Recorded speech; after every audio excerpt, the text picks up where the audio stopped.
আপনার জীবনের 6টি সত্য কি জানেন? 40-এর পর আপনার শিক্ষাগত সার্টিফিকেটের কোনো মূল্য নেই। মূল্য আছে শুধুমাত্র কর্মদক্ষতার। আর 50-এর পর সৌন্দর্যের কোনো মূল্য নেই। যতই সাজুগুজু করা হোক না কেন, ওই চোখের কোণটায় কালি পড়বেই, গাল ভাঙবেই, রঙে ধরা যৌবনে ঝং পড়ে যাবে। 60-এর পর অবসর, তখন আর পুরনো চেয়ারটার কোনো দাম নেই। কে ম্যানেজিং ডিরেক্টর ছিল, কে সুপারভাইজার ছিল, আর কে শ্রমিক ছিল, সকলের পরিচয় একটাই, প্রাক্তন কর্মী। 70-এর পর শ্রমিকের কুড়ে ঘর আর প্রাক্তন ম্যানেজিং ডিরেক্টরের বাংলো বাড়ির মধ্যে কোনো তফাৎ নেই। কারণ কি জানেন? ছেলে মেয়েরা সবাই বাইরে বেড়াতে গেছে, ঘরে আছে শুধু বুড়ো বুড়ি। 80-তে টাকা থাকলেও কোনো দাম নেই, তখন চলাফেরার ক্ষমতা থাকে না, তখন দরকার জনবল। 90-এর পর জেগে থাকা আর ঘুমানোর মধ্যে কোনো তফাৎ নেই। আর এর জন্যই আল্লাহর নবী মুহাম্মদুর রাসূলুল্লাহ সব সময় আল্লাহর কাছে নিজেই দোয়া করে বলতেন, হে প্রভু, আমাকে বার্ধক্যের অভিশাপ থেকে মুক্তি দাও, নিজের পায়ের উপরেই যেন আমি মরতে পারি। চিরন্তন কিছু কথা অন্তরে গেঁথে নিন। বেশি কথায় মুখ নষ্ট, বেশি আদরে সন্তান নষ্ট, বেশি লোভে জীবন নষ্ট, বেশি নুনে তরকারি নষ্ট, অতি অহংকারে মানুষ নষ্ট, বেশি সন্দেহে পরিবার সম্পর্ক নষ্ট। এই পৃথিবীতে আপনাকে উপরে ওঠানোর জন্য কেউ বসে নেই, কিন্তু হ্যাঁ, আপনাকে নিচে নামাতে অনেকেই বসে আছে। তাই যদি উপরে উঠতে হয়, একমাত্র আপনাকে চেষ্টা করেই উঠতে হবে। আর এই জন্য এই এক জীবনে সবার কাছে ভালো হতে পারবেন না। তাই সবাই যদি ভালো নাও বলে, দুঃখ করবেন না। এই এক জীবনে সবার কাছে ভালো হওয়া যায় না ভাই। আর হ্যাঁ, এই জীবন যাত্রায় তোতা পাখি হয়ে যাবেন না, হলে ঈগলের মতো হন। তোতা পাখি বুঝতে পেরেছেন তো?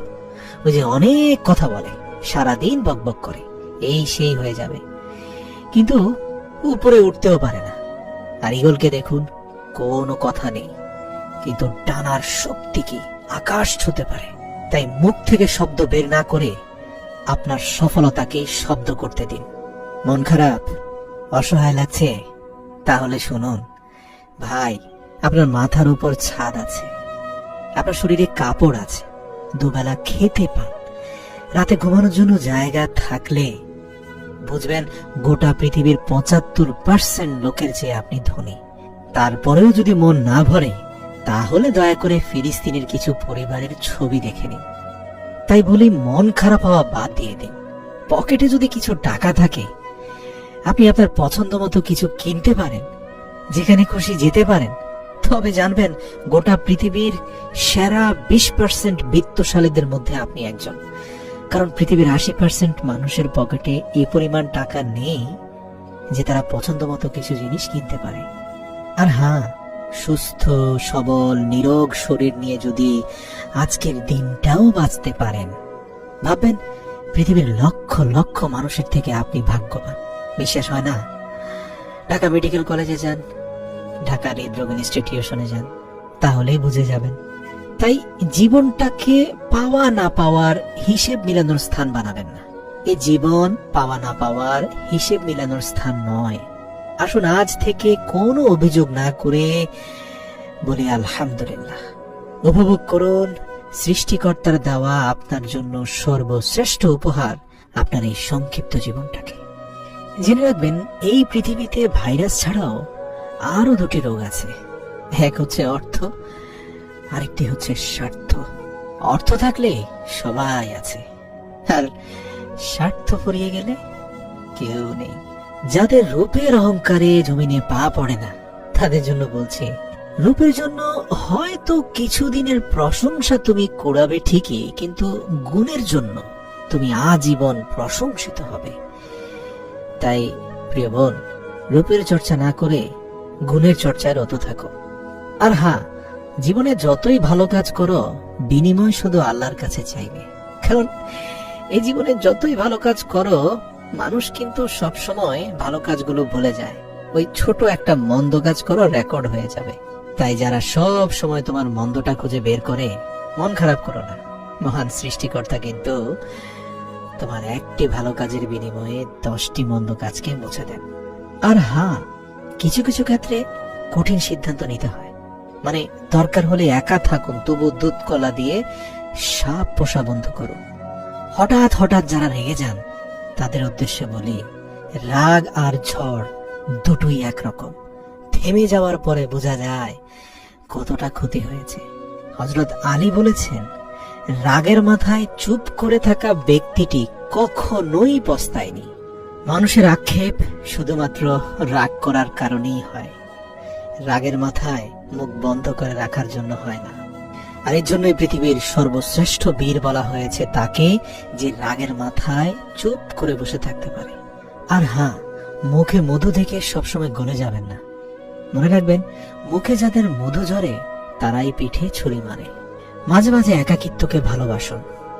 কারণ কি জানেন, অসৎ সঙ্গ মেশার থেকে একা থাকা অনেক ভালো। আপনার সাথে যত অন্যায় হোক না কেন, কারো সাথে খারাপ ব্যবহার করবেন না। কে জানে, মৃত্যুর আগে হয়তো ক্ষমা চাওয়ার জন্য তাকে আর খুঁজে পাবেন না। হৃদয়ে গেঁথে রাখুন কিছু কথা। ক্ষমা পাবে শিশুকাল, কষ্টে যাবে বৃদ্ধকাল, যৌবন হলো শ্রেষ্ঠকাল, কাজে লাগাও ইহকাল। বাঁচবো আমি কতকাল, ফাঁকি দিলাম বহুকাল। ঘুমিয়েছিলাম এতকাল, আজকেও হবে গতকাল। হঠাৎ হবে এন্তেকাল, বন্ধ হবে কার্যকাল, শুরু হবে পরকাল, থাকতে হবে চিরকাল। টাকার ঋণ এক সময় পরিশোধ করা যায়, কিন্তু দুঃসময়ে যারা পাশে থাকে তাদের ঋণ জীবনেও শোধ করা যায় না। দুঃসময়ের বন্ধুকে কখনো ভুলে যাবেন না। এই দুনিয়ার প্রিয়জন একমাত্র আল্লাহ। কারণ কি জানেন, দুনিয়াতে মানুষদের মধ্যে প্রিয়জন বলতে আসলে কেউ নেই। যা কিছু আছে সব প্রয়োজন।